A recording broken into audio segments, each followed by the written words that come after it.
ফের লাভপুর থানার বড়সড় সাফল্য, প্রায় 60 লক্ষ টাকা জাল লটারি সহ গ্রেপ্তার দুইজন। পুলিশ সূত্রে জানা গেছে, রবিবার সন্ধ্যায় লাভপুরের চৌহাট্টা এলাকা থেকে ষষ্ঠীনগর দিকে স্কুটি নিয়ে আসছিল দুইজন। ওই স্কুটির মধ্যে ছিল প্রায় 60 লক্ষ টাকার জাল লটারি। গোপন সূত্রে খবর পেয়ে লাভপুর থানার পুলিশ স্কুটিটিকে আটক করে তারপরে এই উদ্ধারে বিপুল পরিমাণ জাল লটারি। লাভপুর থানার পুলিশ দুইজনকে গ্রেপ্তার করে। একজনের নাম উত্তম মালাকার, যিনি এর আগেও জাল লটারি কাণ্ডে গ্রেপ্তার হয়েছিল। অপরজন শেখ মোহাম্মদ রফিক, যিনি বর্তমানে চৌহাট্টা 1 নম্বর গ্রাম পঞ্চায়েতের হীরাপুর গ্রামের তৃণমূলের বুথ সভাপতি। ইতিমধ্যেই প্রায় 60 লক্ষ টাকার জাল লটারি ও স্কুটি বাজেয়াপ্ত করেছে লাভপুর থানার পুলিশ। সোমবার গ্রেপ্তার হয় দুইজনকে বোলপুর মহকুমা আদালতে তোলা হবে। 6 দিনের পুলিশ হেফাজতে নেওয়ার আবেদন জানানো হবে বলে জানা গেছে পুলিশ সূত্রে। লাভপুর থেকে মোহাম্মদ ইকবাল হোসেনের রিপোর্ট, রূপসী বাংলা মিডিয়া।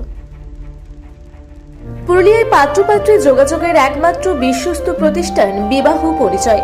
আপনার মনের মতো জীবনসঙ্গী খুঁজতে পাশে রয়েছে বিবাহ পরিচয়। তাই আর দেরি না করে আজই যোগাযোগ করুন বিবাহ পরিচয়। Municipality commercial complex, 2nd floor, Chaibasa road, opposite PWD office, Purulia.